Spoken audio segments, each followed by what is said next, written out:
What is up, you guys? My name is Samantha Renee, and this is my partner, Will the Beast. What's going on, everyone? Welcome back to another episode of the Stage Ready Podcast.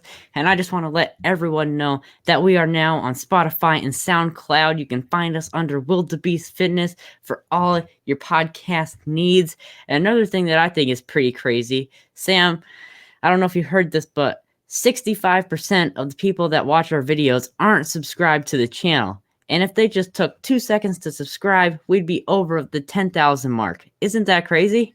What is wrong with everybody? Hit the subscribe button right now. Yeah, and with all that being said, hit the like and hit the notification bell while you're down there so you don't miss any of this awesome content. With all that being said, let's get into episode 4 of Stage Ready Podcast. All right.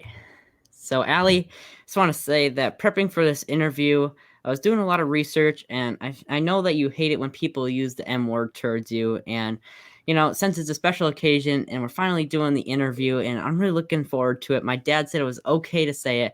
And knowing that I'm Will the Beast, I think it's safe to say that you're Allie the Mini Beast. And I'm super happy to have you on the show here today.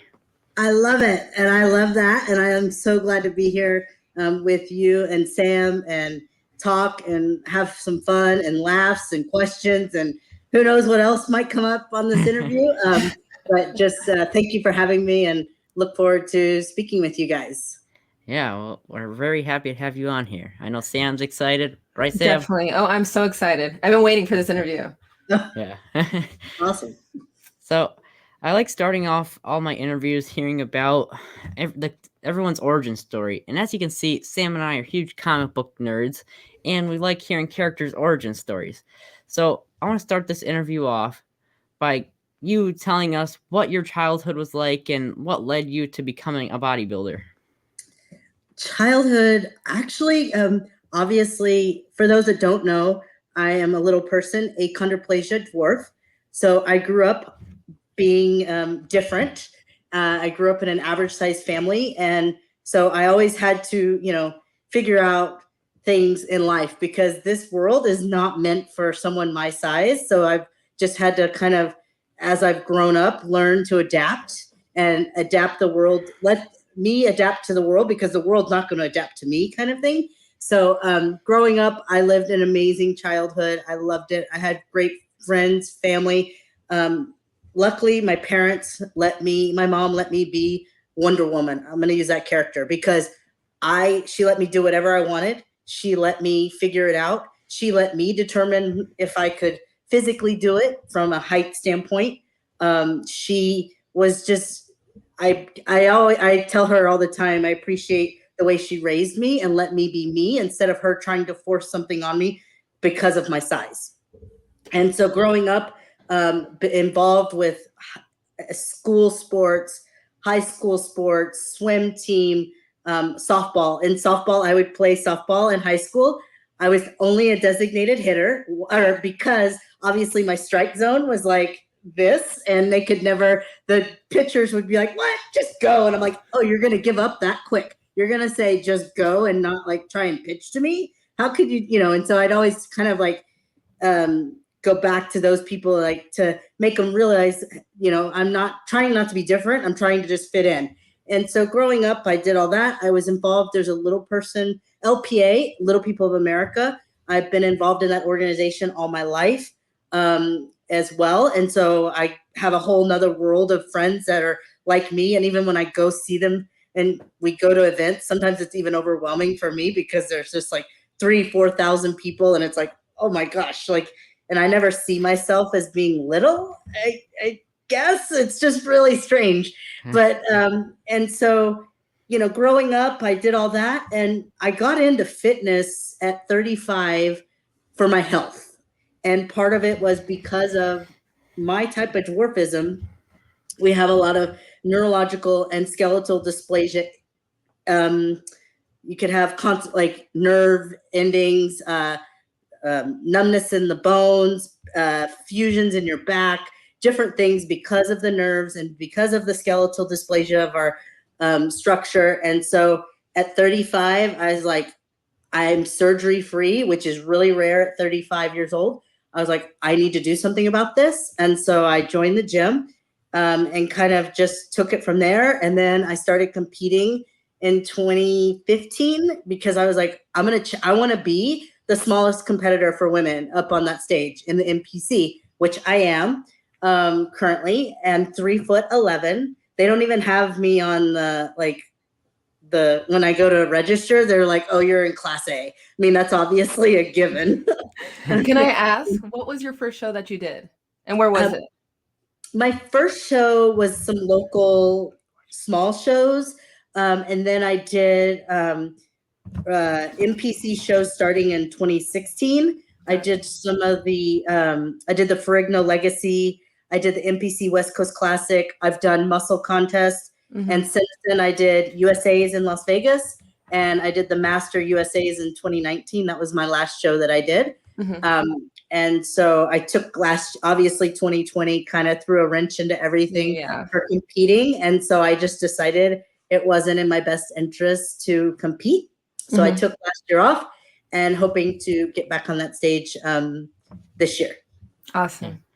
So you did cover a lot of stuff that we're going to be talking about through. We're gonna throughout this interview, we're gonna really break down everything that you kind of brought up briefly, but we're really gonna hammer it down and really get down to it. But going back to the school thing, were you like a grade A student? Like, did you have high grades, or did you care about school? Like, where were you in school, and were you like popular? I wasn't an A, and I wasn't an A student. I was BA. I just did my academics to get past and get through. I wasn't into like the nerdy classes or AP classes. I was, I was a cheerleader, varsity cheerleader. I was the yearbook editor. I kind of went that direction, worked on the newspaper staff because that way I got to get involved with a lot of different things.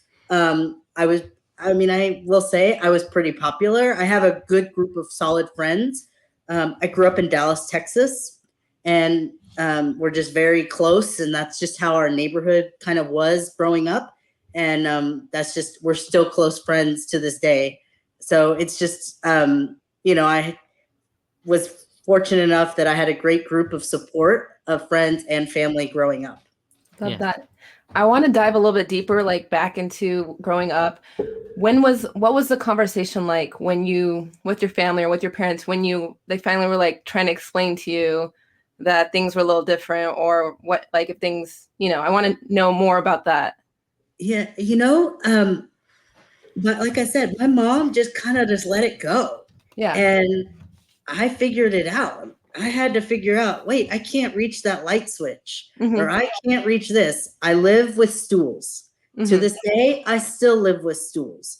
It's part of life. It's part of me. It's part of reaching things, getting things. I have this mentality, that I will do what I need to do to figure it out. And that's I've taken that approach into my training, and I'm sure we'll get into talking about that. Because obviously I've had to adapt a lot, because nothing, like I said, this world is not going to adapt to me. I have to adapt to that. I have to adapt and make it work for, who I am and what, my reaching things and, finding out how to, I've been stuck in an elevator before because I couldn't reach buttons, and then it's like, wait, I just want to get out of this elevator. So I'm just going to press the floor that I need to. But another thing, my parents I kind of was raised to I talk to people. I'm not scared to ask for help. And so I'm always like, hey, I need help, or can you hand me this, or can you hand me that? And most people will, they're cool about it. But I'll go to the grocery store, and of course, everything I always want is on the top shelf, can never reach it. And I ask somebody, they're like, oh, well, I'm short too, I can't reach it. I'm like, do you really have to make that comment? Because I get that. That's I get it. But then I'll just ask somebody else if you really don't want to help me. Yeah. I mean, I love your spunk and your personality. And I think the fact of you having to adapt through all that stuff is definitely made you who you are. And I appreciate your character so much. Thank you. Yes. And I really, it does. I mean, I like to have a good time. I like to live life to the fullest. And I don't want, again, my parents were very active in making sure that that's how my life has been. And even to this day, we still have a great time together and still go do things together. And now my mom's very active in the sports world and golf and tennis and at her age, and still very, doing all of that fun stuff. So now we get to do it all together from an active standpoint. But just, growing up, honestly, they just let me be me. And that's, I think, the best thing. And I always tell parents when I see and meet new advertised parents that have a child that's a little person and they're like, oh, my child is not going to be good. I'm like, no, you cannot look at it as a negative thing. You have to look at it as a positive thing.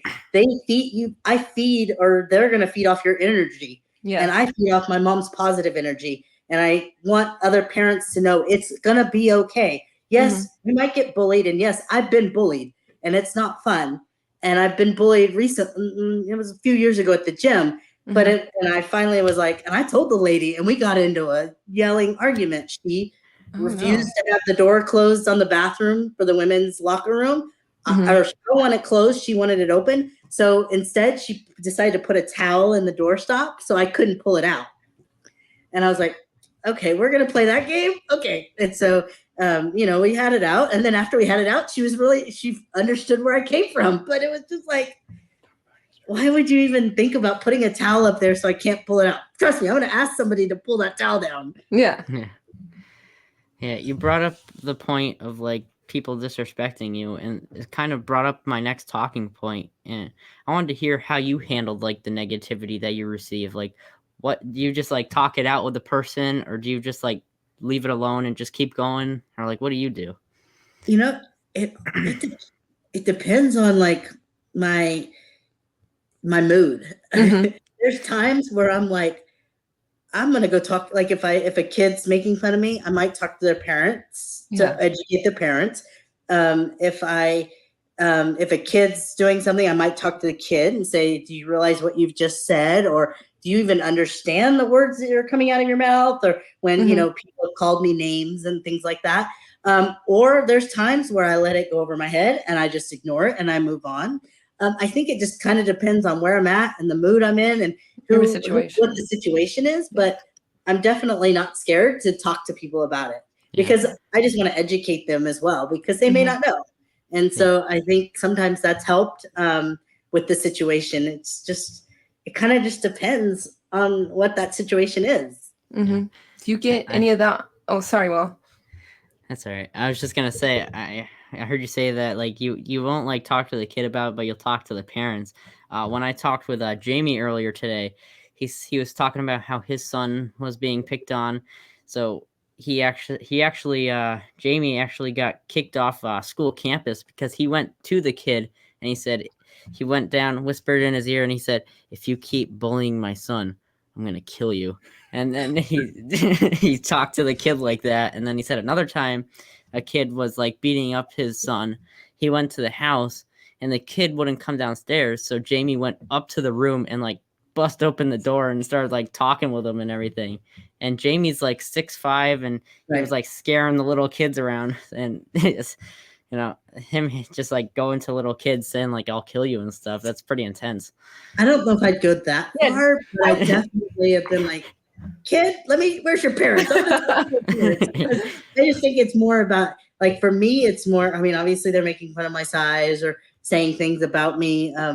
But I just, want to educate them and try and, help them be the best that they could be, because I just think there's so much with social media and with TV and just different things out there that I really want, there's a lot of diversity, and I think people just need to realize that and see that. And, it's for me though, it's pretty much I don't get a lot of it. I'm very fortunate. And I think a lot of it is because of my personality and who I am, but I get really, I'm fortunate on that side. And how funny, you had the tallest guy probably ever in the IFBB on today, and now I'm the shortest woman. Yes. Yeah.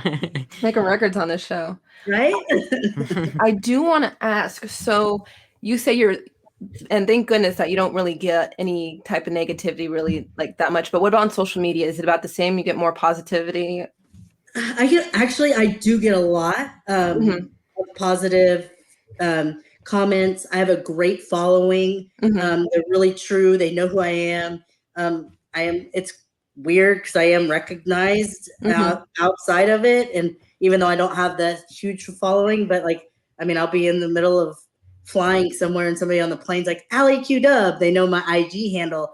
Mhm. And they, you know, I don't get a ton of it.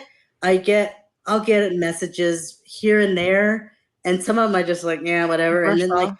some of them, this one guy recently, I was just like, how can you even type that? Like, I wouldn't even know what to do. Like, I'm just What like, did he you sent say? that out, and then you press send, and it was on one of my pictures, and he's like, he kept going, he kept saying comments, and the last comment was, there's a reason why I don't have kids, and if my kid ever looked like you, I'd like kill myself off a mountain. And I was like, what?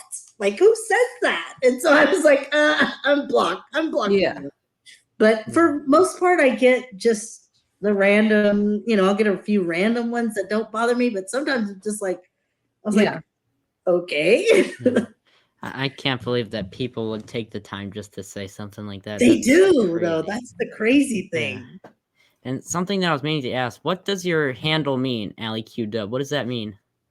It's just part of my name. So Allie, obviously, as short for Allison. Q is my middle name, and then W for Worrell. So it's just Allie Oh, Q yeah, Dub. okay. A friend of Mhm. mine nicknamed me that a long time ago, and I just never changed it. So that's Yeah. just where it came from. So everybody calls me Q Dub.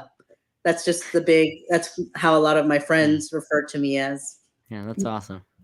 So my next question for you is that you said you got into fitness when you were 35. Right before then, you said it was because of health reasons. Mhm. Do you mind diving into that a little bit? Sure. Yeah. So part of our achondroplasia dwarfism, I'll just kind of go into the little scientific part of that, is I have a normal torso, Mm-hmm. short limbs, short Mhm. fingers. I have an enlarged skull. This bone right here on our nose is this bridge is part of it in the cranial system. I have bowed arms, so if you've ever, my arms aren't straight, and then my legs obviously are bowed. So, and then because of our spines, our spine is curved. So a normal spine is straight, where mine goes like this. When it goes like this, that means my hips are tilted. So if you see me do a few things different when I'm training, it's because I'm adjusting my hips or my body Mm-hmm. to manipulate with like the machine or whatever the exercise is. And so at 35, I was, I don't know, probably 135 pounds, 140 pounds maybe, but just heavy, fat, didn't care, kind of let myself go. And I have really, really close friends, and several of them were going through some surgeries, and they were getting their backs fused and having neurological issues and numbness and some just limitations on walking and different things. And I thought, at 35, I'm still surgery free, which is really rare. I need to do something. And so I joined the gym the day after my 35th birthday. And I had been to a gym before, but not like I just going through college and getting out of college and living life and coming from Texas. I like food. I like beer. I like to have Yeah. fun. And that's what some people are like, oh my God, the fun alley's gone. And I'm like, the fun alley is not gone. I'm still here. I just, I've made other lifestyle choices, over the last 10 years. So I joined the gym, didn't really know anything about the gym, like what to do. I was like a cardio junkie at that time. That's all I thought I could do just because of my body structure. And so I was about a month in, and then I met someone at the gym and we started working, doing like plyometrics type exercises and different things. And so I lost first, obviously I want to get moving. I wanted to lose a lot of weight, started to lose tons of weight. And then that's when in 2014, I thought, okay, I'm going to compete next year. I want to do this. I want to be the shortest woman to ever compete. And so I, made huge lifestyle changes with my diet and drinking and things like that. And that's when and then once I started seeing my body change, and then I just got hooked. And through that time, and it's not something I don't talk about a ton on my Instagram, but over time, as I said earlier, I was raised and involved with Little People of America growing up. All these people were watching me and they're like, how are you losing weight? You look so good. You're doing it right. And that's the thing. Like, all these people want it quick. There's no quick fix to it. And True. you guys know that. So I was like, okay. And so what I did was I have a support group that I started on Facebook. It's I started it probably about 2015. So 6 years ago. Yep. And it's called HELP, Health and Exercise for Little People. Love that. And basically I show, and it's a support group. It's one of the biggest support groups now for little people, which I love. I have a few admins that help me run it. It's all only for little people and parents to little people. And it's all health and fitness related. And basically I just started sharing like my modifications, different things that I do in the gym, trying to motivate people. And then once I started posting stuff, then other little people started getting into it. And then I got where I had trainers at other gyms calling me for help because they had LP clients and like, how do I do this? So I would either send them a video or show it to them, or, because the gym, as we know, is not meant for someone my size, the equipment. And so that's just something over the years that I've been really fortunate to learn from the people that I've had as my coaches and support people, over the last 10 years. Yeah. That's amazing. You brought up the Facebook group, and that was like the next thing I was going to talk about with you, but like what sparked that whole idea? Like what made you want to create that group? Did it just like come to you one day where you're like, I'm going to make a Facebook group and I'm just going to help as many people as I can? Or like I kept getting DMs, like instant messages on Facebook. And I was like, I can't answer all these. I don't have time to answer all these. Yeah. And it's like, and there's not, obviously, in every, it's the same for average size person or little person or anybody. My diet isn't the same for somebody else's. I obviously have different goals and someone else has different goals. So, but it's more about educating and just the general knowledge.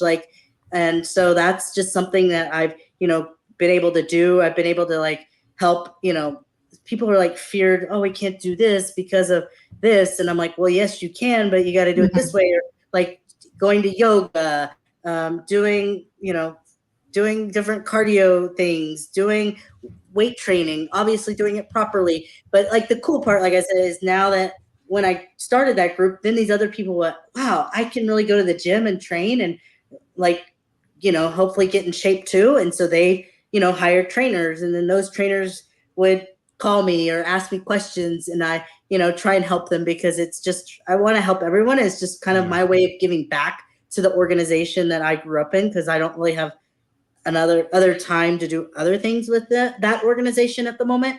But at least if it's something that I'm already doing and I am passionate about, then I love sharing that with them. Now, did you think it was going to blow up the way it did? No, I didn't. And it's, it's awesome to see other people like posting their modifications or their transformations, and saying, oh my gosh, I haven't, like I don't feel the numbness in my legs anymore because I'm out walking, or I'm drinking more water. And like one thing, a bunch of just a general conception, for example, water. Everybody thinks, oh, because she's 3'11", she doesn't drink a lot of water. I drink 1.5 gallons of water a day. Like that's just what my body needs. Yeah. And I keep telling everybody, you guys aren't like a lot of my friends. You don't drink enough because I think our bones and our and everything just needs that extra water. Yeah. I eat just as much as someone else, a normal size, average size person does. Nothing in my system is a different size. It's just my skeletal structure. Yes. Yeah. Now I'm curious, like how many meals are you having each day? I'm about 6 right now. Yeah. Damn. I'm eating all the time. It seems like it's a lot of work, but I make it simple. I do the same stuff. Like I use the same protein, same carbs, same fats. And then if my macros change, I just kind of add or take away from those because I know it works. I don't care about making it fancy. Food is fuel to me. Exactly. And especially I am am prepping right now. I don't make a big deal about it because I just like to kind of keep it under the wraps. I mean, the show I did in July of 2019, the LA Championships with Muscle Contest, I didn't tell anyone I was doing it until I showed up at check-ins. And they're like, what? You're doing a show? And I'm like, yes.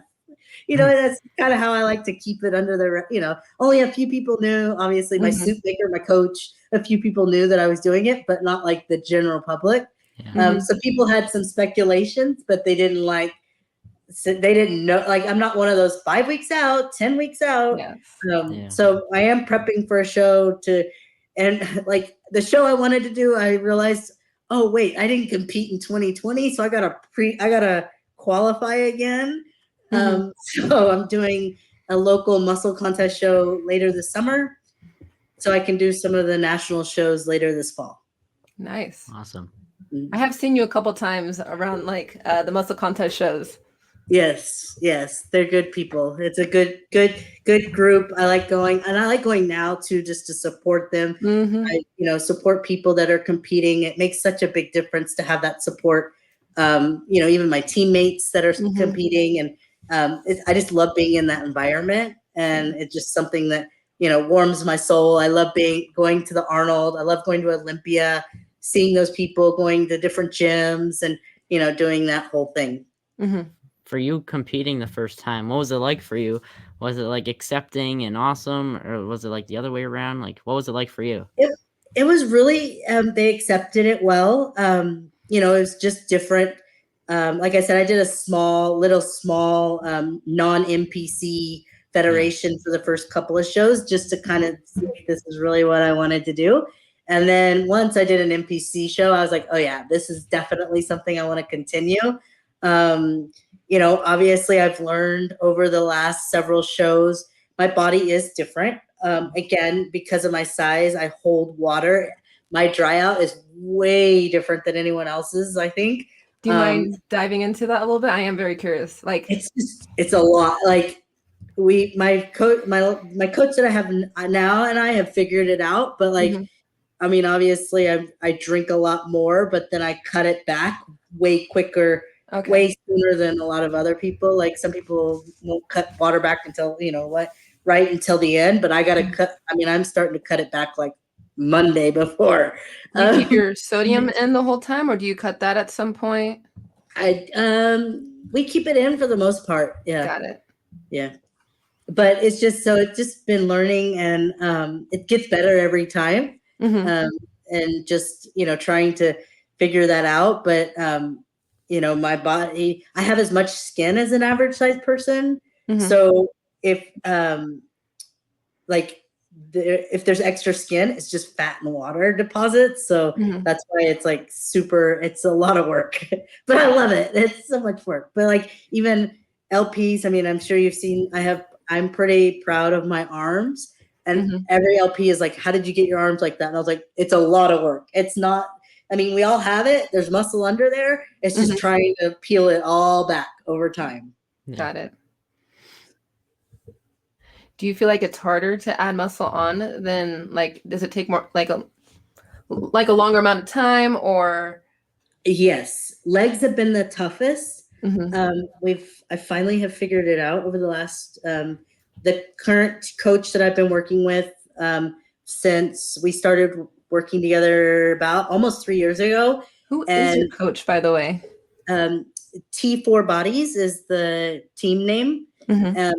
And it's, he has figured out, like, I saw him, I took a break from just doing everything I wanted to do it all on my own for a little while, and just kind of let my body, I had, kind of gotten out of an old coaching relationship, my old coach, I got, he went his way, I went my way. I wanted to do things on my own for a while, so I did.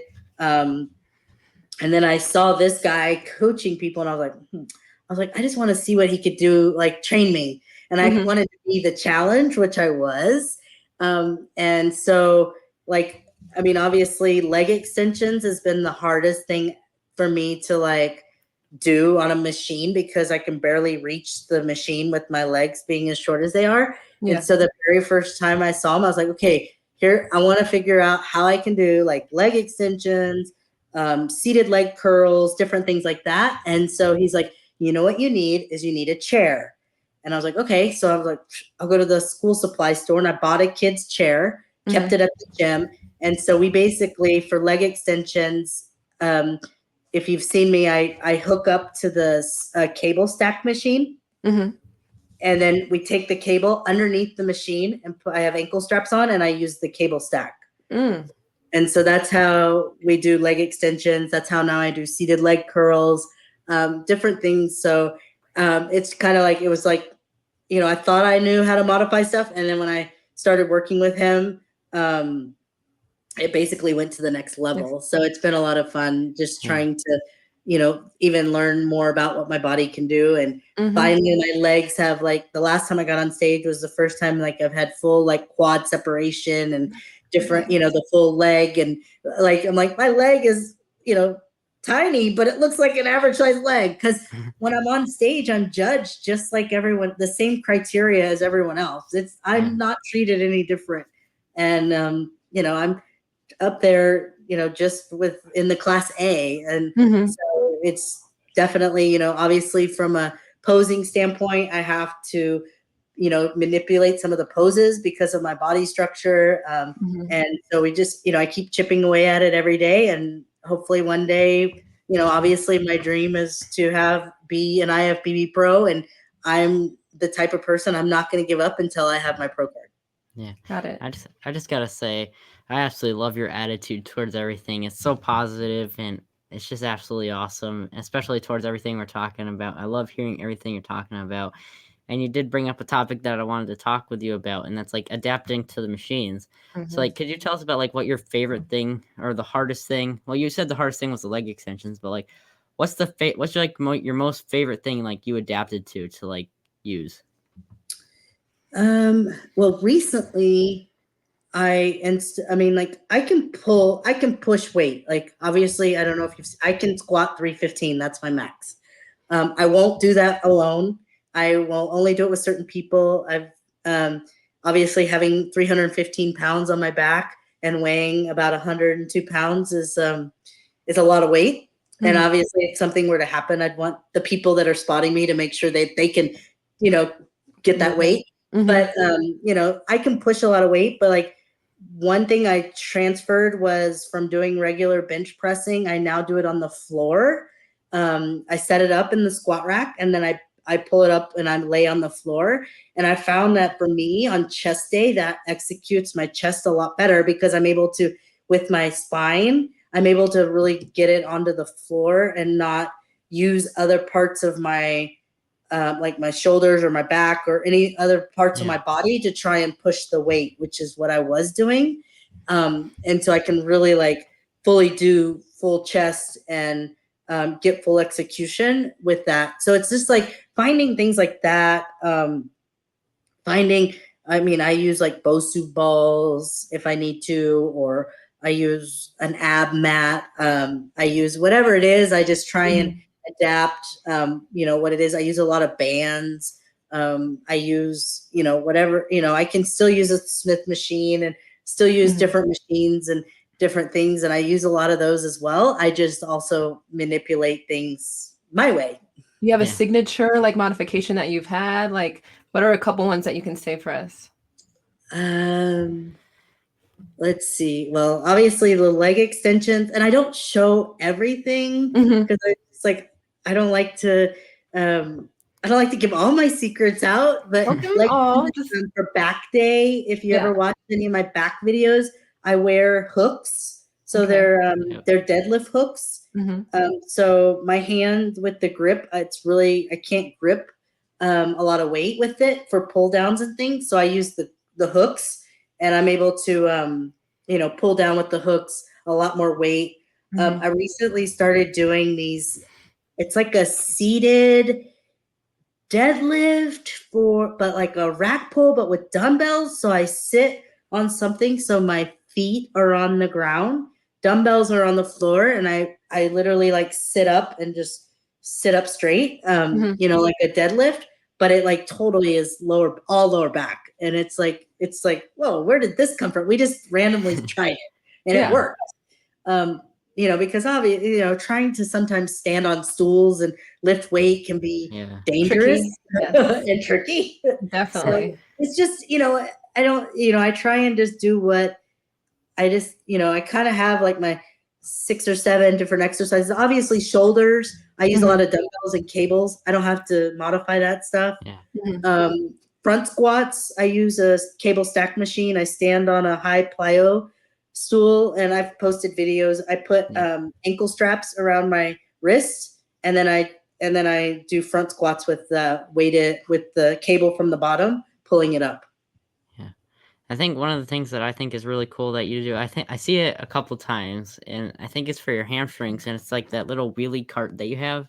Yes. And and you like put your feet on that and do the hamstrings. I think that's pretty cool. That cart actually, I saw somebody using. I saw a pro using one, so I told my friend, I was like, he's a metal fabricator, and I said, oh my gosh, can you make this? And he's like, yeah. Then he made one, but it was too big. He made it like a really big one. So he's like, I need to make you one that's proportionate to your size. And so he made it, and so it's proportionate to my size and to my leg width. So I'm not trying to like the width of it is how wide my legs can go, so I can actually get the full execution of hamstrings. Because you have to remember, my hamstrings, a normal hamstring is what, 8 inches long. I don't know, on the back of like somebody, where mine is like like my whole leg is only 14 inches, or whatever it is, my inseam. So my hamstring isn't that long of a muscle compared to the average size hamstring. Yeah. So I use a lot of bands and cables and things like that. But like yesterday, it was really cool. There's a little person, guy that lives in, I think he's in Ireland or Scott. I think he's in Ireland. And he tagged me and he's like, oh, thanks for Ali Q-Dub for the suggestion. And he was doing leg curls with the cable stack. And I was like, saw that yeah, on your Instagram. I love that. When other people see my stuff and then they tag me, it's like the best. I love that you motivate all these people. Yeah. I love it. I love it too. It's amazing. Like, you keep proving people wrong. But I do want to ask, like, how was your family when you decided to compete and started lifting weights? What was your family's reaction? They were like, they love it. I mean, my mom and sister got to come to they came to USA's, but I didn't make top 5. So I didn't get to do my posing routine, but they still loved the whole, like, they'd never been to a bodybuilding show ever. So they were like, this is crazy. And this was 2017. So it was a pretty big show in Vegas. Yes. And I just did it just to be like, hi, I'm here. Nothing's gonna stop me. I don't. And I knew I'd get blown out of the water in that show. I knew that I wasn't gonna anywhere near ready to, at that point in my training. And so, but it was fun that they got to see it and witness it. And growing up too, I did theater, and I think that is kind of where my love for the stage and bodybuilding and like getting to do my routine and stuff like that comes from, because I've always, just kind of grew up in theater doing that stuff. But my family, they're very athletic. They do the sports I don't do. They run, they jog, they golf, tennis, stuff I don't do. So, and then I do my stuff, but then when we're together, we can go do hikes and do fun things and, do different stuff that we like to all do together. So used to, I'd be like, y'all have fun. I'm not going to go. I'm not going to do that. But now I'm like, let's go. And so it's a lot of fun that we're able to all do stuff together now. I love that. You brought up like the whole like theater thing and musicals. Before this whole COVID thing happened, my dad used to take me and my brother to a bunch of different plays and musicals. And do you mind like telling everyone about that, like when you started and what it was like for you and like what you like did? I just did like local stuff growing up. I did dance. Like I was very active. I took tap, ballet, jazz, always doing that type of stuff, doing theater in high school. One of my best experiences from a theater standpoint, I got to I did the Radio City Rockettes Christmas show for 10 years, every Christmas. That was a lot of, singing and dancing. lot of fun doing that show. And then that led into, I did the national tour of Wizard of Oz, the Broadway tour Wow. with Mickey Rooney and Joanne Worley. Got to tour the country with them for a year. So, you know, I can't say, I mean, I've lived a pretty good life. Yeah. I finally, you know, as I got older, it was like, okay, I need to settle down. Mhm. You know, I have a career. I need to, you know, settle, be in a house, live in a city or state somewhere all the full time. You know, and then obviously that's when I, you know, still wanted to, and then the whole fitness thing came into play. Mhm. And obviously, I don't know, it's not really talked about much anymore, but through that, because of my experiences with theater and TV and different things, I did a pilot on TLC. It was called Big and Little. It had, if you want to get motivated, go on demand and watch it. There's 2 episodes. I got to train 2 morbidly obese little people for 9 months and get them basically living a healthy lifestyle. And it was an amazing, amazing experience. The show was amazing. Unfortunately, it didn't get picked up by TLC. So there's only the 2 episodes. They still air it. It's been aired worldwide. And that's the best part. Somebody recently I'm on some fitness Facebook groups, and this lady's like, OMG, you're the girl from Big and Little. And I'm like, yes, I am. And so it's cool to see. She's like, I just watched it. And I was like, oh, they showed it? And she's like, no, I saw it on demand and wanted to see it. And then she asked me all these questions. So I was like, oh my gosh, I'm still like making people motivating Yes. because Yeah. so the 2 contestants that I trained, just to kind of give you an idea, the girl was my size, well, actually an inch shorter than me. Mhm. And she weighed 215 pounds Wow. at 3'10", at 23 years old. And I Wow. was just like, her dad, when he saw me, he's like, are you going to save my daughter's life? And I was like, that's my goal. Now And at the end, like, what did you get her down to? she lost 60 pounds. She struggled to start at the beginning because it was tough. Like, she had to change her life, change who she was with, change how she ate, change. I mean, like, she couldn't even move. Like, and she's like, how much cardio do you want me to do? I was like, you know what? I don't care about that. I just need you to move. Like, Yeah. right now, I just need you to move. And so she did really well. But like, it was cool at the very end. Like, if you see her before and after picture, just her personality and her skin, and she looked so happy, and she's in, you know, her clothes were different sizes. And so at the very end, I said, okay, I want you to pick up that 60-pound dumbbell. And she's like, okay. And she goes and she can't pick it up. I said, well, you know, that's how much fat you had on your body. And Wake up so call. like trying to give her that kind of a like comparison, like, oh my God, that was, you know, That was part of you. it was awesome. And then the gentleman, he was 3'5". He weighed about 155, 60 pounds. He was a tough one. He did well. Unfortunately, COVID and his mental health did not, he passed away. And so, but he didn't, you know, I always say, oh, it's, you know, like, he did want to trust me, but he didn't want to trust me because I was a girl. And like, he always would question everything I told him to do. And I'm like, you know, you can't do that. You just got to trust me. If you trust me, I promise I don't want you to look like a fool on TV, because I don't want to look like a fool on TV. And this is all being video, you know, so it's not like people aren't going to see it. They're going to see it. I want to make you shine.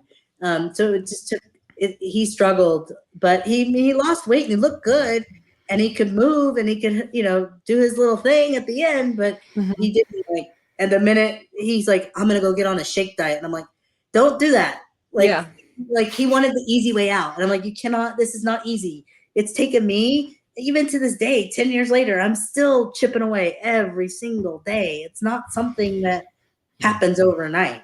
And they didn't gain the weight overnight. People just don't realize that. They don't gain the weight overnight. You're not going to lose it overnight. Exactly. Now, I wanted to go back to the theater real quick. Outside of the things you have done, what are like your favorite productions? My favorite productions, like to watch. Yeah. Oh gosh, putting me on the spot. Mine that I saw in person was Sweeney Todd. I Oh, love that's that one.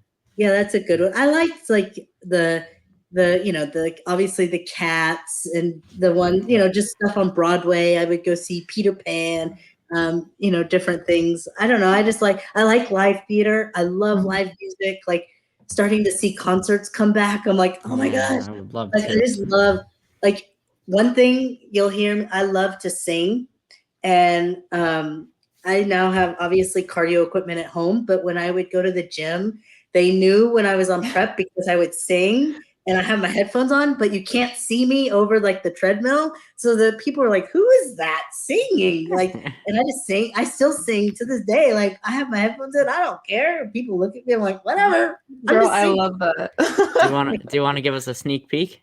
No. Why not? Play some Metallica or something. Yes. Have her screaming on the camera. I'm pretty proud of my Spotify list. Yeah. I have different lists depending on my moods. So, I love music. I love good music. I'm not rap. I'm not so into, but everything else, I am pretty, I grew up, I like the 80s. I like the 90s. I like today, Yeah. Awesome. So if you're ever in the gym, you might hear me sing. And I have headphones in, so you can't hear me. Got it. So when I do hear singing, I'm gonna know you're there. Yes. Yeah.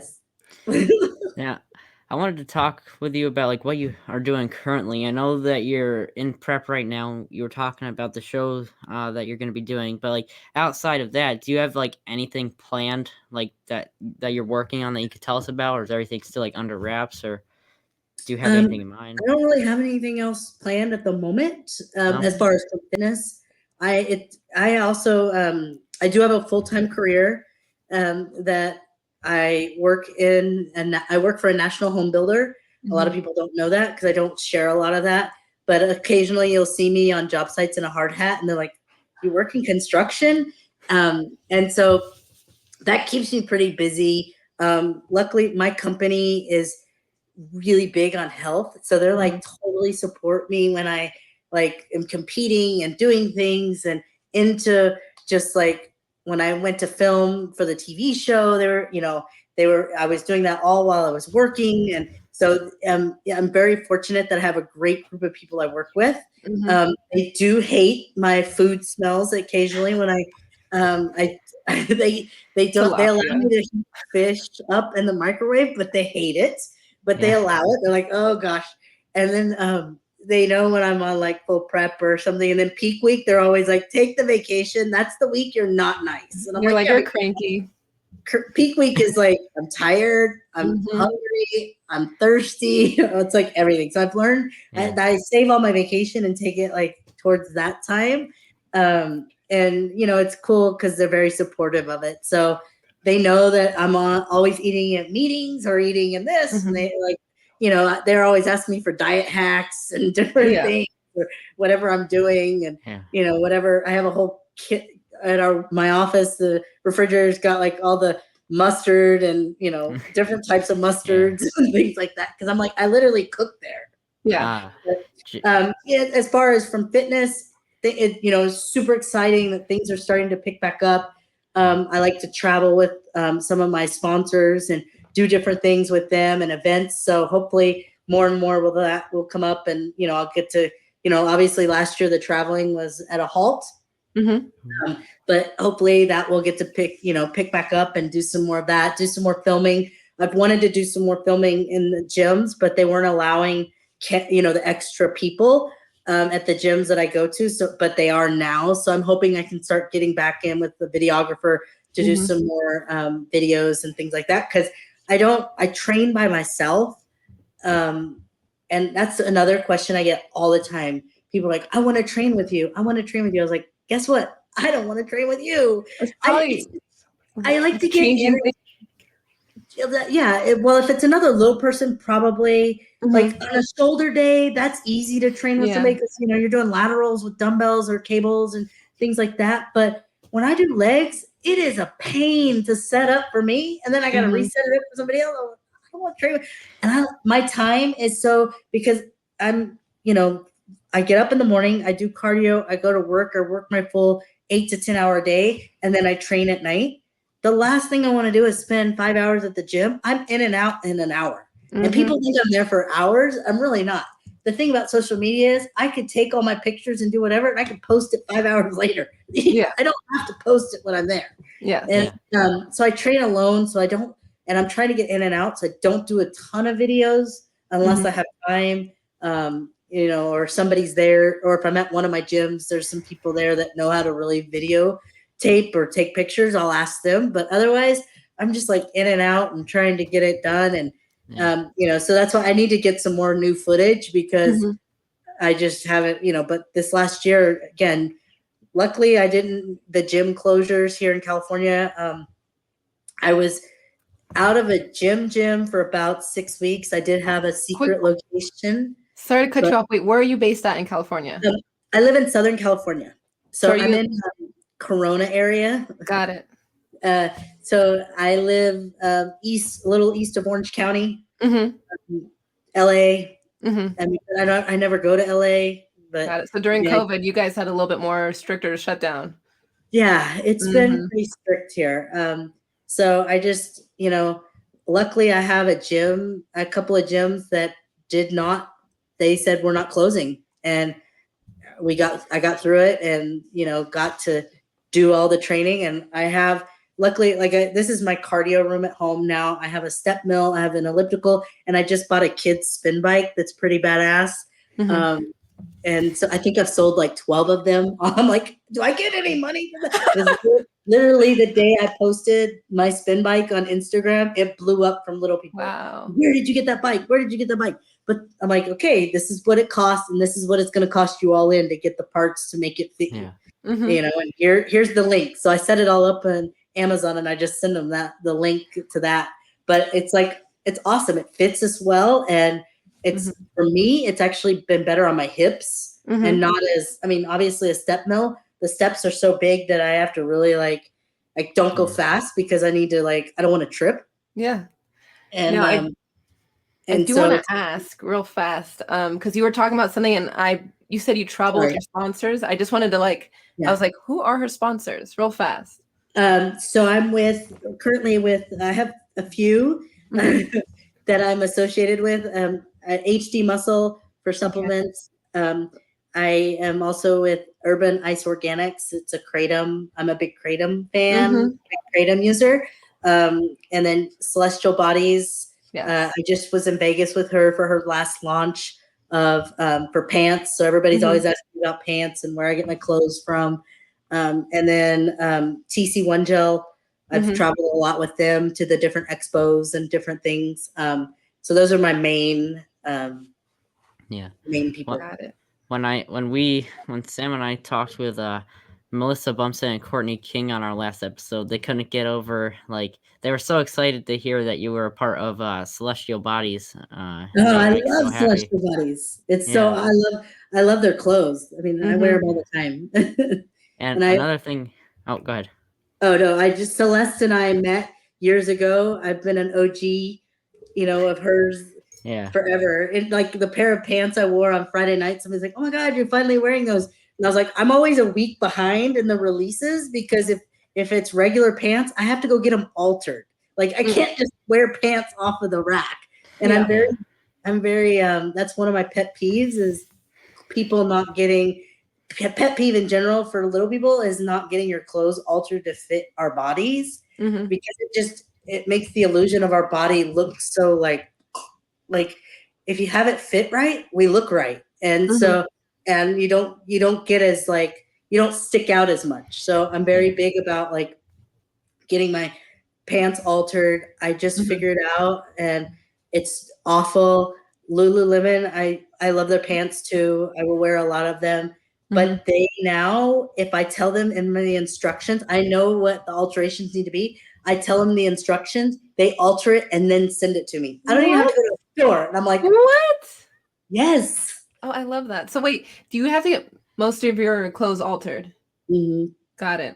Yeah, but any that you don't, or if there's capris, I don't, because then Like if they're longer capri for you, then they're like mid calf for me. Obviously shirts, sometimes the sleeves, Got it. and then jeans I have to get altered. Most leggings that are long, skirts, no. So dresses just depends. Sometimes you can find short dresses, so they'll be long. I wear I wear kids shoes. The shoe that I wear all the time training now, I'm like, dude, you guys need to like hook it up. Like I probably again, I'm like an influencer, I guess, like because all these people are like, oh my god, what shoe is that? And I'm like, it's this. It's I wear APLs. I found them, and I actually, the minute I put it on, I was like, oh my gosh, I could feel like I can literally move the way the shoe is made. It fits my foot. And so I can like my mobility change. I'm able to walk. So I loaded up and got a bunch of colors and just wear them. But I've had several people that were like, what shoe is that? And then they went and go get it. And now they're like, I don't have ankle problems anymore. I don't have back problems anymore. And I'm like, it's because of the shoes. If you wear a crappy shoe, you're going to have problems. And I'm trying to not have problems. And so that's why, wearing those, shoes are important. And all of just everything. And so I love like just sharing my finds, and that's what on my site I do that. But obviously people see me on Instagram or wherever I post that they also ask questions. Got it.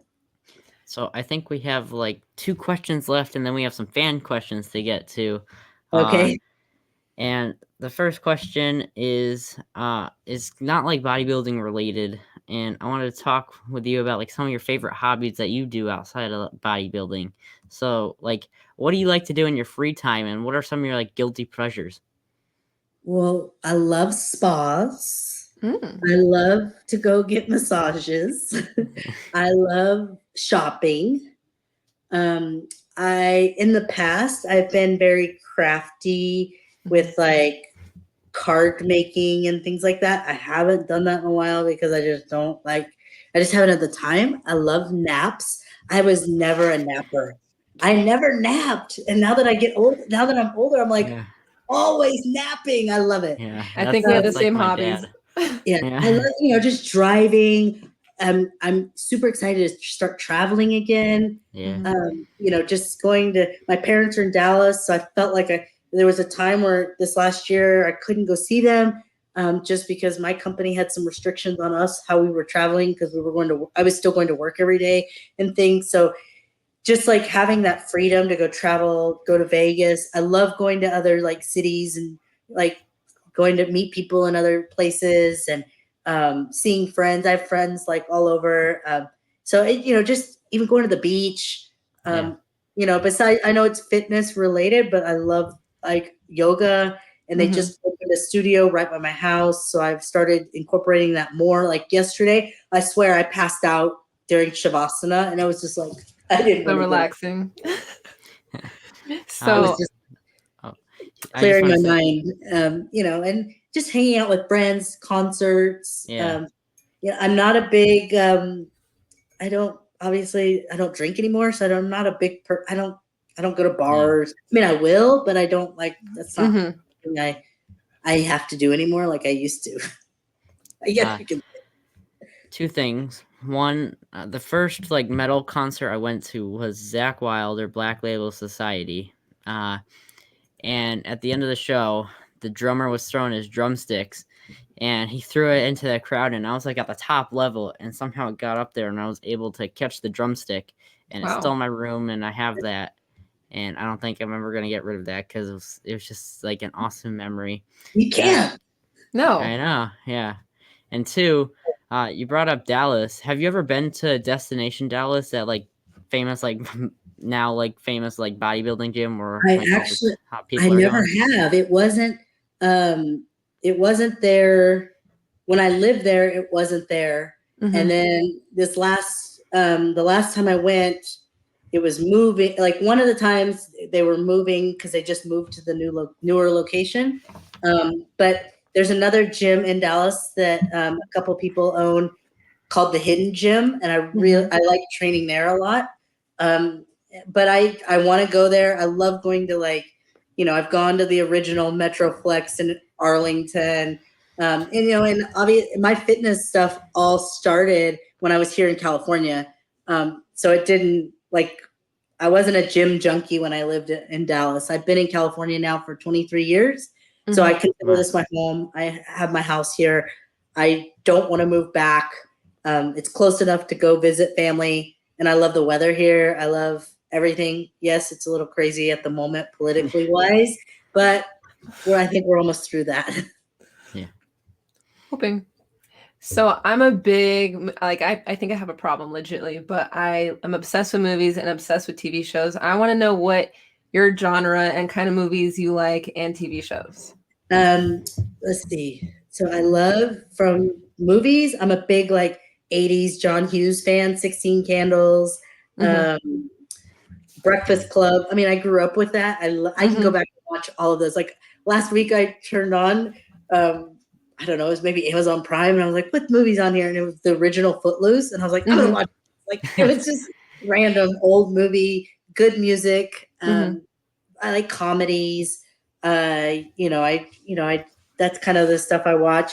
TV wise, I don't watch a ton of TV. I do like now. I mean, it's funny. I like Guy Fieri. I like Food Network. I'm obsessed with watching those type of shows, even though I don't eat like that. I don't know if it's my guilty pleasure or what. I don't know. When I was prepping, I used to watch a lot of Food Channel just to help, because I'm I can't eat that, but I'll watch it. Right? Even scrolling through TikTok recently, I see these recipes. I'm like, that looks really good, but I would never eat them.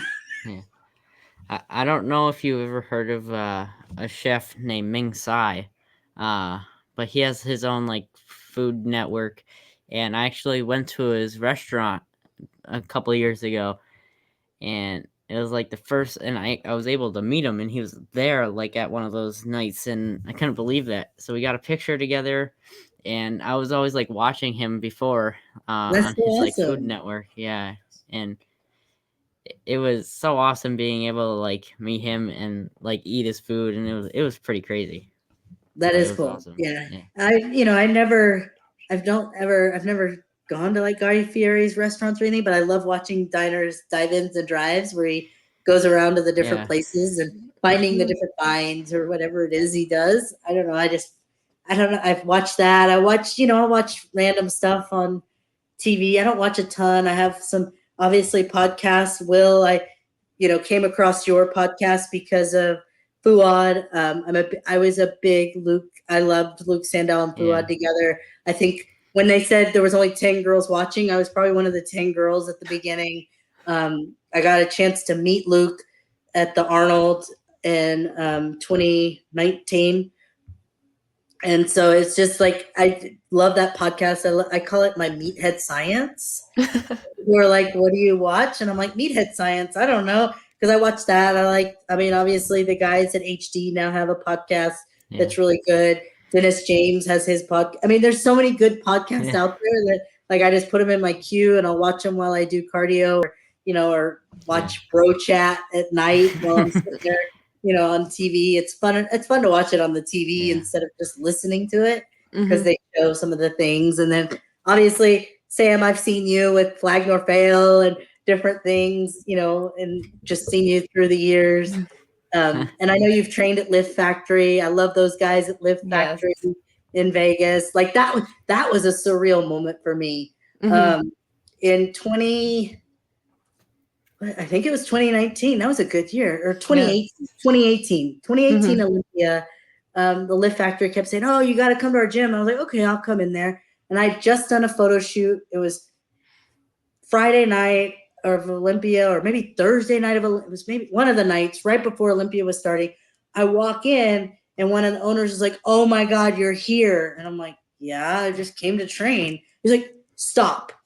And all of a sudden they have this full-on poster of me. Oh my gosh.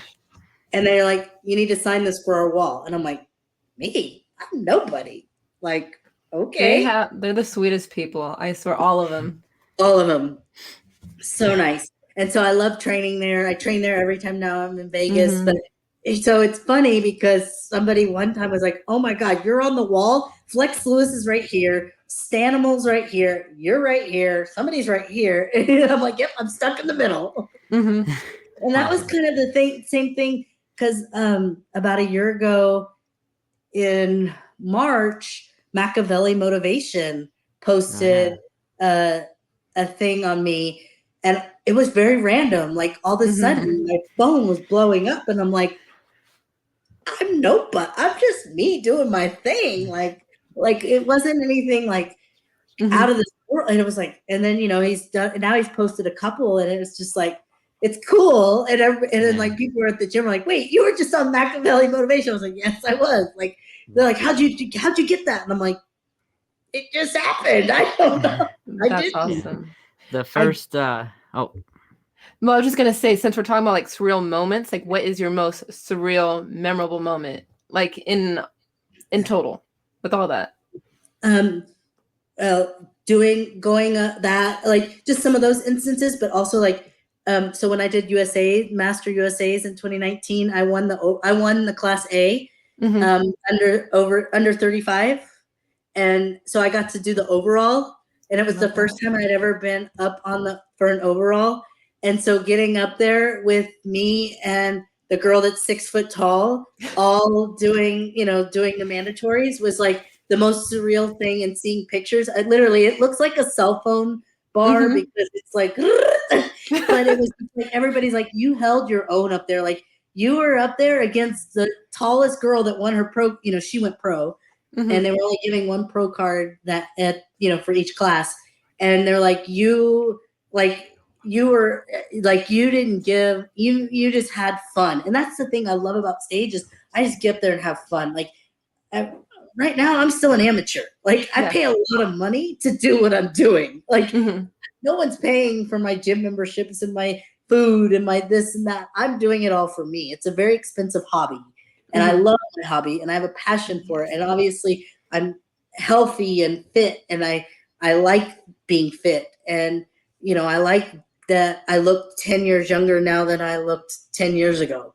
And so it's definitely something that, that was probably one of the most surreal, that seeing me, my premiere, my TV show. And like, I literally cried when like her results, because I was so happy for her. And I know I saved her life. Like, she may have gained some weight back now, and she may not be doing what I've told her to do, but I can say, I know I saved her life at that time.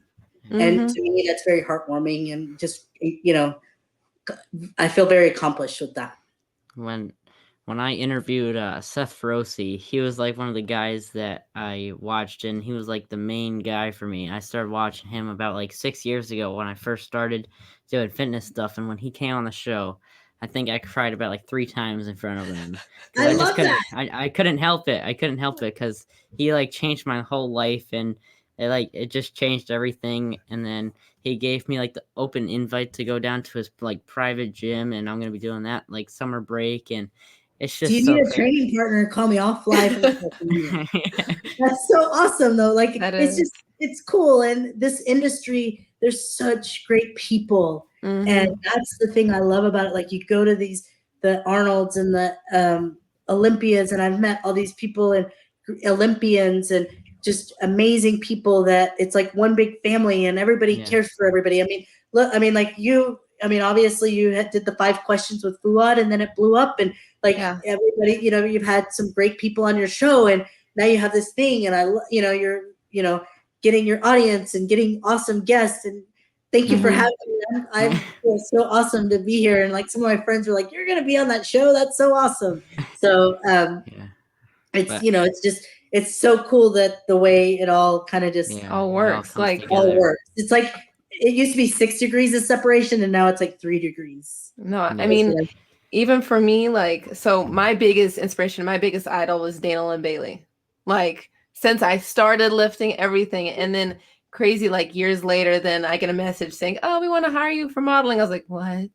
Like trying to contain my like fangirl and sign me. I was like showing up to like Montana. I'm like, I'm so freaking nervous. And then like it's weird. It's just how full circle. That is a bucket list that I will train with her one day. She knows me, and she knows me very well because everybody's like, she's like, you have my delts and you have this. And I mean, obviously I stick out a little bit in the crowds. And I always talk to her and Rob, and they're great people. And I think what they do for the industry is amazing. What she does for her, like her group and stuff like that. But that is one, like if you had a bucket list and I wanted to train with people, she is one person I would want to train with for sure. And the crazy thing is that Sam's in California and I'm on the whole other side in Connecticut, and we're actually going to be meeting up this week for the first time ever. Oh, that's awesome. Yeah. I'm flying over there on Thursday. To Connecticut? Yeah. It's going to be awesome. It works because it's crazy that my grandparents live about an hour away from them. See? 3 degrees of separation. Exactly. Yeah. But I just wanted to say that, like, what really changed my whole life was definitely interviewing Fuad, because that was my very first, like, fitness interview. And ever since then, my whole life has changed. And he brought me on his podcast with Ben Chow and James Hollingshead. And you brought up Luke, and I wanted to get Ben on the podcast, but I forgot to ask it because I was just so in the moment. And I definitely would like to get Ben on the show and just hear everything about him. But you should. Great guy. Like, he was with Luke. They were we were in the basement. We were in the vault at the gym that everybody trains at the Arnold, but it was like the day after the Arnold, so there was nobody there. It was like the Monday or Tuesday after, and so that we were down there, and me and my girlfriend were being goofy, taking photos and stuff, and they were down there, and I was and then we started talking to them. So awesome. I mean, it was kind of like one of those moments. It's like now it's like I look back and I was like, wow, that was a pretty cool moment. Yeah. Well, I'm going to put you on the spot for a second. So I never asked, how did you end up on Fuad's podcast? Well, we were backstage after the interview, and he was like, because we were talking backstage for like another 45 minutes and just relaxing and just talking about everything.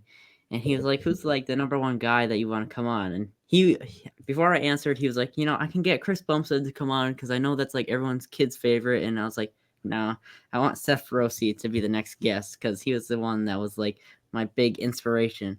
So like when that happened, I said, Seth Feroce. He picked up his phone and started texting. And then when we were backstage, we set the podcast up for next week. And it was crazy because he just picked it up, started texting Seth. And Seth was like, yep, let's do it next week. And then he was like, well, I know that's like about a week away. Will you be free in like 3 or 4 days to come on my podcast? And I was like, what? I can't believe this. So he brought me on, and I was really nervous.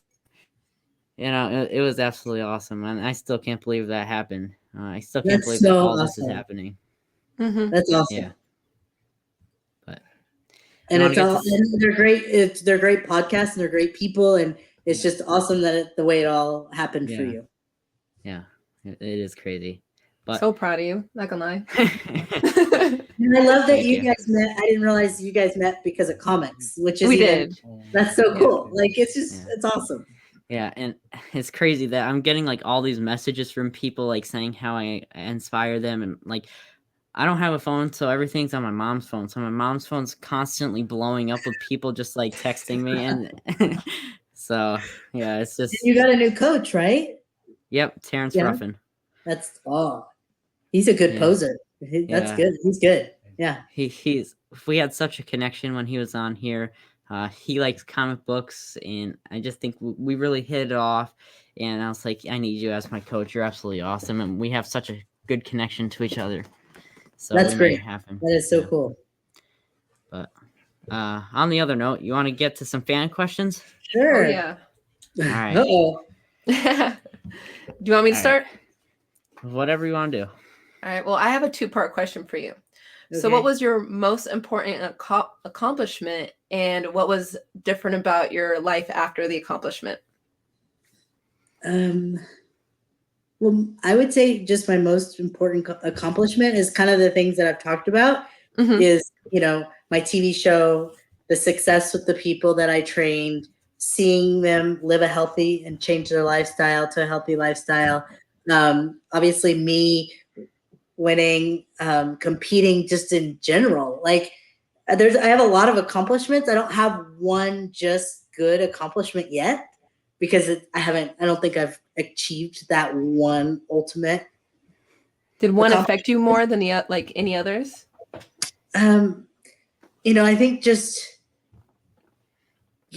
showing people that I can defy the odds and like competing, defying the odds and adjusting and adapting to make it work and showing others that they can do it too. Yeah. What celebrity would you rate as a perfect 10? Oh gosh, celebrity? From a guy, I'm going to say Matthew McConaughey. It's a good one. Girl celebrity? Ooh. I've always liked Gwyneth Paltrow. Okay, all right. But What about you, Sam? Whew, I have so many. So for a female, Angelina Jolie. Oh, and then Charlize Theron. Those two are my top.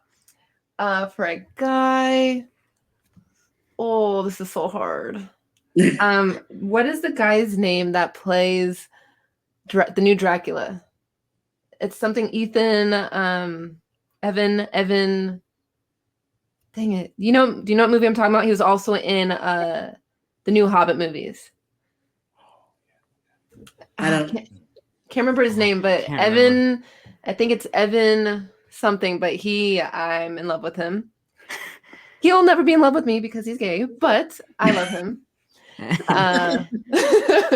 So those are my male and female. What about you, Will? Yeah, what about you? I definitely got to go with Brad Pitt. Yeah. And for the female, I don't know. Let's see. I don't know. I don't know a lot of like female actresses. I don't know. I can't think of it off the top of my head. Pick a movie and say that actress, that character. Well, you don't like Black Widow. You don't like. I'm not. I can't think. Let's see. This is very embarrassing for me. You know what? You can answer Sam and Allison. All right. Okay. Yeah. There we go. Great. There we go. You can just say Sam. Okay. All right. Yep. Now for Allison, another fan question is: while training for a show, what is the hardest part when it comes to food? Is there certain things you have to stay away from, or is there certain things that are just like you can't even see or look at? No, the one thing I'm pretty good. It doesn't really faze me. Chips and salsa, maybe. Okay. That's my weakness. And then the thing that my team, they love, and I don't eat a lot of ice cream, but my ultimate favorite thing is anything mint chocolate chip from Baskin and Robbins. And so whenever I compete, if it's on a Saturday, that Monday, we have a big Baskin and Robbins party at work. Nice. So I got to talk. That's always something they all look forward to because they're always like, oh my God, we get Baskin and Robbins. And they love it. Like if we have to go out to have like a work lunch, there's only like 2 or 3 places that I can go eat because they will cook for me and it cooks for how I need it for my diet. And so they love it when I'm like, oh, so I got a freebie. So we're going to go here today. And they're like, what? Like, it's like a whole, like, they all know, they're all so used to it, my team members, but they all love when there's like the extra, like they can go, we can go have Mexican food or something, if I was able to get like I don't call them cheat meals. I call it garbage because it's like garbage in, garbage out. I don't know. And it's like, I don't eat them. I only eat them when I need it for my metabolism and when my body requires it. I don't sit there and it's not something I really crave. And I figure out my cravings in weird ways. I don't know. I wish I could say I was that good. My mom loves bringing up this story whenever we talk about competing. When I moved back in with her for a little bit, she literally had to buy a safe because my younger brother lived in the house with us because I had a problem. When I lived by myself, I would never have the stuff in the house, so I wouldn't have to stare at it. Right. But she would lock away the peanut butter, lock away Oreos, lock away any kind of cookies, chewies, and fruit snacks because I would like halfway sleepwalk and just eat everything. So yeah. And we And haven't done for a my fats, I have almond butter, and I make my almond butter, so it's that kind of satisfies that craving Mhm. when I need, like, if I have, I'll use that as some of my fats. I would eat We- the whole jar in one sitting. That's how bad I was. You should make it homemade. It's really good and easy. Is it? I'm gonna have to try it out. 4 minutes. I'm gonna teach you a trick. So here, 4 minutes. You buy a bag of almonds, put them in an air fryer for about 4 minutes to get them hot. Uh-huh. Throw them in a food processor, and then just let it go. And as it goes, you have to stir it. But you want to buy don't buy generic almonds. Buy like the Blue Diamond or Mhm. a good brand. And there's Mhm. enough. Once you heat it, and then you put it in the food processor, the oil of it turns it into butter. Oh wow. Huh. That's not that hard. I'm gonna It's try it way out. cheaper than buying it from the jar, and I don't eat it out of a jar. I can't eat it out of a jar anymore. Because you can just taste the freshness of it. Yeah, I was gonna say we haven't been on a family vacation in a long time. So this summer we're going to Vermont and we're going to the Ben and Jerry's factory, and I'm Uh-oh. really excited to go there. But you're on like this mass diet trying to gain weight. I'm trying to lose weight. Yeah. How many meals are you eating this now? 6. It's awesome. Yeah. The next one is, what is the best and worst purchase you have ever made? Oh God. Well, worse. I don't know how to describe it. I'm one of those. I'll go to like a county fair, and I'm obsessed with the people that sell all the crap, like the tchotchkes and stuff. I don't know what you call it. And so it's just stuff that's not made well. And so I'm always like, give me your sales pitch. And then I end up buying it like a mop or whatever they sell. So it's like I come home and have a mop with all these different attachments. It's like, why did I even spend the money? Why did I spend the money on it? But it's because I'm a big, like, if you can sell it to me, I'll buy it. Like, if their sales pitches are good, I'm not going to buy it. Best purchase? Oh, gosh. Probably my very first car. I still have it. It's my extra car. I just drive it every once in a while, but it was kind of like one of those things. I went in, bought it by myself, put the down payment on, didn't ask my parents for help, was like, this is my car and it's under my name. No one else is helping me. And obviously buying a house, is probably the biggest purchase of my life so far. So those things. Got it. Yeah. I have too many terrible purchases I have done in my life. I have a lot of terrible purchases. I'll buy stuff on Amazon. I'm like, why did I buy that? Like, I bought something the other day. I'm like, why did I spend the $11? I really don't need that. It's a spoon. That's a scale. Have you seen that? So you can. I mean, it might work. I haven't used it yet. So it's like got a big. So you put it flat on the table and you pour whatever into the spoon part, and it'll weigh it. What? In grams. Okay. So maybe it might work. I don't know. We'll see. But the picture made it look like it was like this super duper heavy spoon, and it's just cheap plastic. Got it. So it's one of those things. Yeah, I think we've all made bad purchases. Yes, throughout time. I'm sure. Oh well, you're just getting started. You're Yep. You said your car was a good one. My car was a bad one. Bad idea. That's my fault. Your car? I got in a car accident and I had bad credit at the time. I had, a little bit money, very little money to put down. And I was like, screw it. I want a car. So I just agreed to anything and everything and got this car. And so doing that, putting like nothing down, having bad credit, I was like, oh, why am I paying this much a month for? Yeah.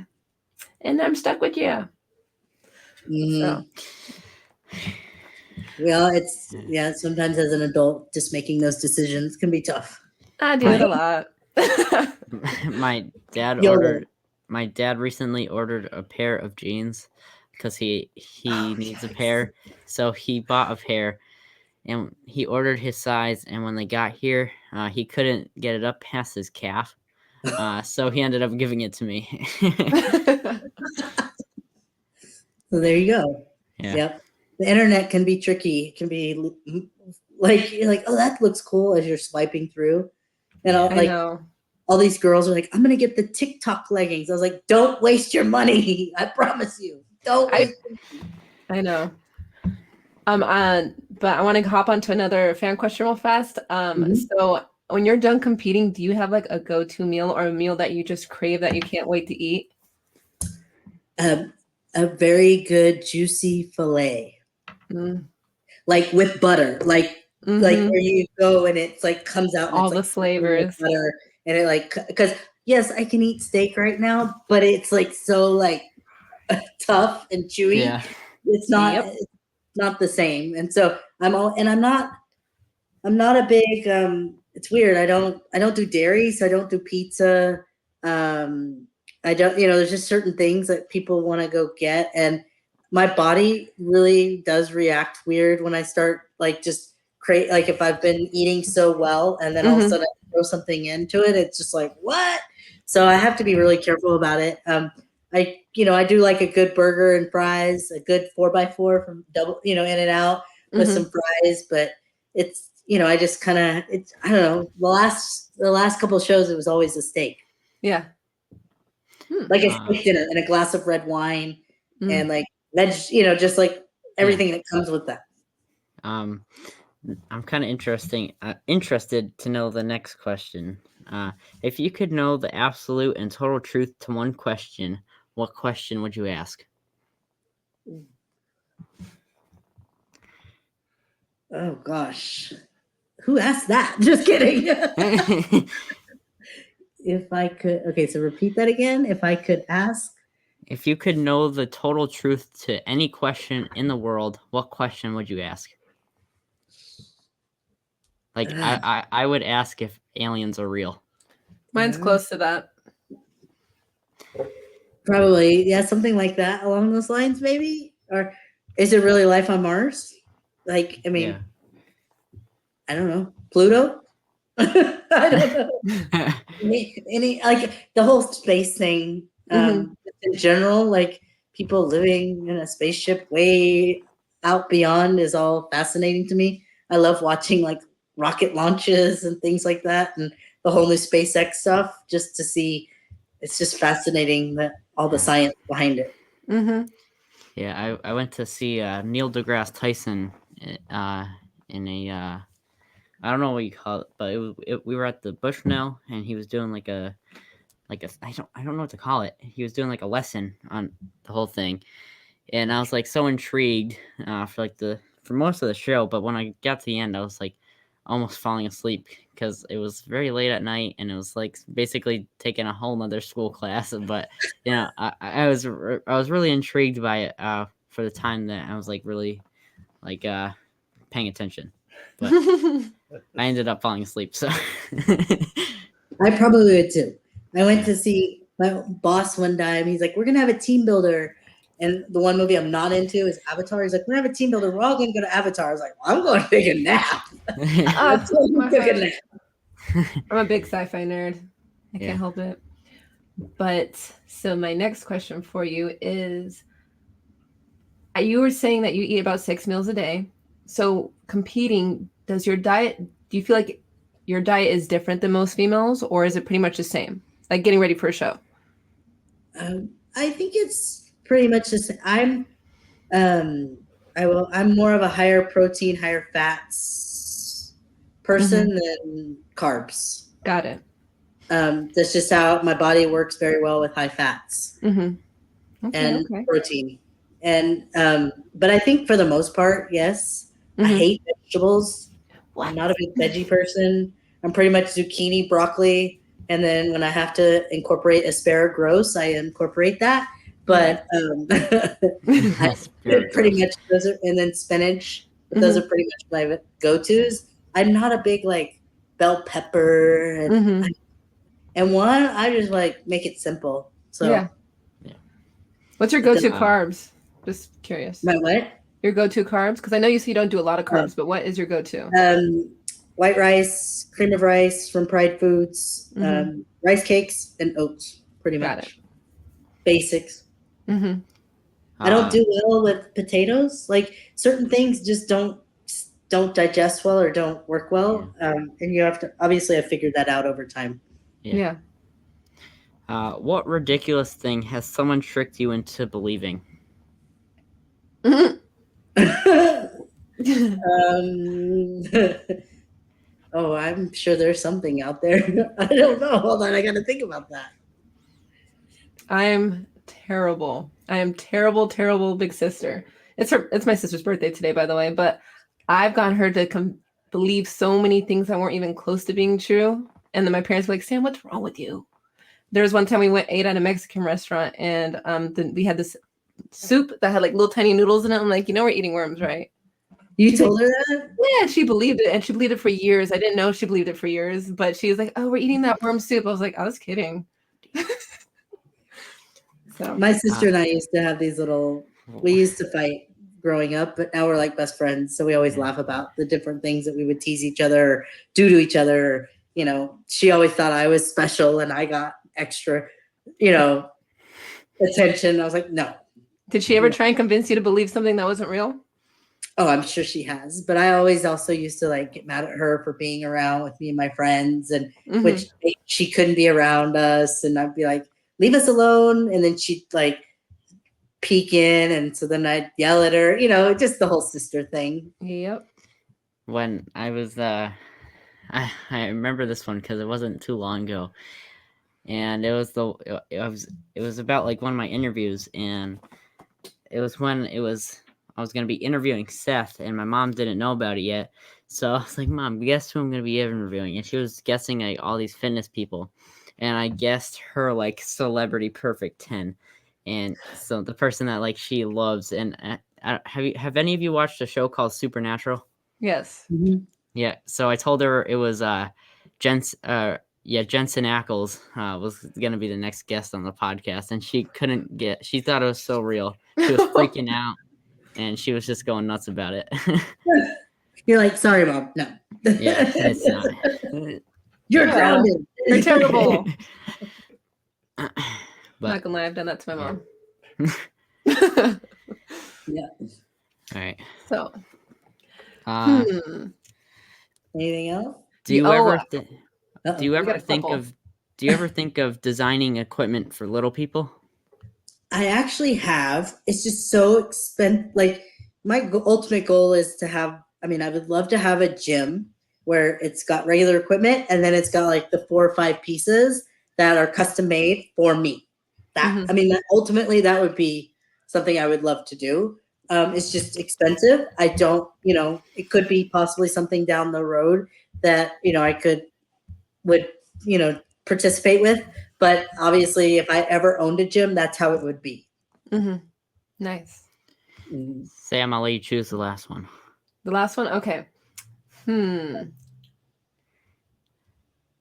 Let's see. So, do you have a personal mantra that you tell yourself every day? I actually do. And lately, and I got it from Rob Bailey, and it's, I only have good days. Yeah. And there's been some days this last year I had bad days. And we all have bad days and we all have good days, but I try and wake up saying I only have good days. I try and be positive. I try and like put on some good music on my way to work or whatever I need, wherever I'm doing, or if I'm doing cardio or whatever. This morning I was like I turned on my Sonos and had it up super loud, trying to get pumped up for myself. I took my Sunday morning pictures, that I sent to my coach. So I got pumped up and, trying to like get the vibe going, and not just so that way I'm not, when I'm at the pictures, I'm like, half asleep. Yeah. Because it's like, obviously that all your energy feeds off of, my energy feeds off of me. Like people know when I'm in a bad mood. People know when I'm in a good mood. And so like people are like, she's not having a good day today, or, or she's stressed, or she's this, or she's that. I don't wear that well. I don't wear just the every day well. Like, I can do it, but like if there's something wrong, I wear it and people know it. So I just try and, I love that when he started using that, I was like, that's a great thing to just think about. I only have good days, and hopefully, every day is better than the next. Now you brought up Rob Bailey, and I just brought something in mind. when I'm at school in my specifically in my government class, we have like a question of the day thing, and the question was when you're like working or doing something like serious, like what song are you jamming out to? And I said Beast by Rob Bailey when I'm in the gym. And then the next day, he's like, "You need to watch the music you listen to. There were so many swears in there, and I can't believe you're listening to that music." And I was like, "Hey, You're that's like, that's what I like." You asked what they have the under the non-rated version or whatever. Yeah. I It's not think the same. It's not the same. it's not Yeah. the same. Yeah, it's not. Because music is good. It Yeah, it definitely will pump you up. Yes. My And, mom listens to it too. I snuck in, not snuck in, but like I came into her house and she had her music blasting and I was like, is that Rob Bailey? I was like, wow, mom, okay. That's so Doing awesome, dishes. Yep. right? She was But- doing her makeup in the bathroom, jamming out. I was like, you go. She's like, what are you doing home? I'm like, I'm gonna record you next time. Tag him. But the last question that I like to ask all my guests on the show, it's for people who aren't the most popular, and it's for people that are stuck in life right now and they have a huge goal in mind, but they aren't sure like how to get started. So, Allie, my question to you is, what is one piece of advice you can give to everyone watching about how to just get going and like really like chase after their dream and their goal? Number one, be confident and be confident of who you are. Go in, know that, hey, I'm going to be able to do this. I can do this. That's what I always tell everyone. Like my confidence, I have really good confidence, and I don't, I've always told other people, be confident about what you're going to say to somebody, about what you're going to do, or the goal you're going to set. And, obviously one thing people do is make goals way too big. So then they can't accomplish that goal. I'm always about like, make smaller goals. You're going to accomplish it. And then you're going to feel really good when you do accomplish it. Be positive, just go in and talk to those people and don't be scared. I know it can be scary. I'm like, I don't do this all that often on here, but it's like, just be who I am and be, talk to you guys and just get, comfortable. And I think just having the approach of that and wearing the confidence will help someone really, really succeed and get further. Awesome. Well, I want to thank you so much for doing this podcast. I know Sam and I had so much fun doing this. We loved hearing your story. Thank you so much for having me. Thank you. Yeah, I was really looking forward to this, and I loved hearing everything that you went through, and I loved hearing everything that you accomplished. You accomplished so much. You have a great imagination. You're so creative, and I know that you have a lot in store for everyone still. You prove everyone wrong on a daily basis, and I just want to say congratulations for everything that you've done, and keep going. Don't stop. Don't look back. Just keep going forward. Thank you. I do like your post on Instagram yesterday. You said that person won. Because Nick Walker was on your show. And I'm like, good, maybe that good vibe will come my direction. Yeah. For my show. So we'll see. Definitely. We'll find out later this summer. But girl, I loved you before this podcast, but I love you even more now. So thank you so much. Thank you. Yeah, thank you so much for having me. This was awesome. I appreciate you guys letting me share some bits and pieces of my life with everyone, and just I'm going to keep defying the odds, and everybody else should too. All right. And thanks again, you guys, for watching episode 4 of the Stage Ready podcast. You can also now find us on Spotify and SoundCloud under Will to Be Fitness. Also, please don't forget that subscribe button. Please just hit that freaking button, and I'll see you guys next time.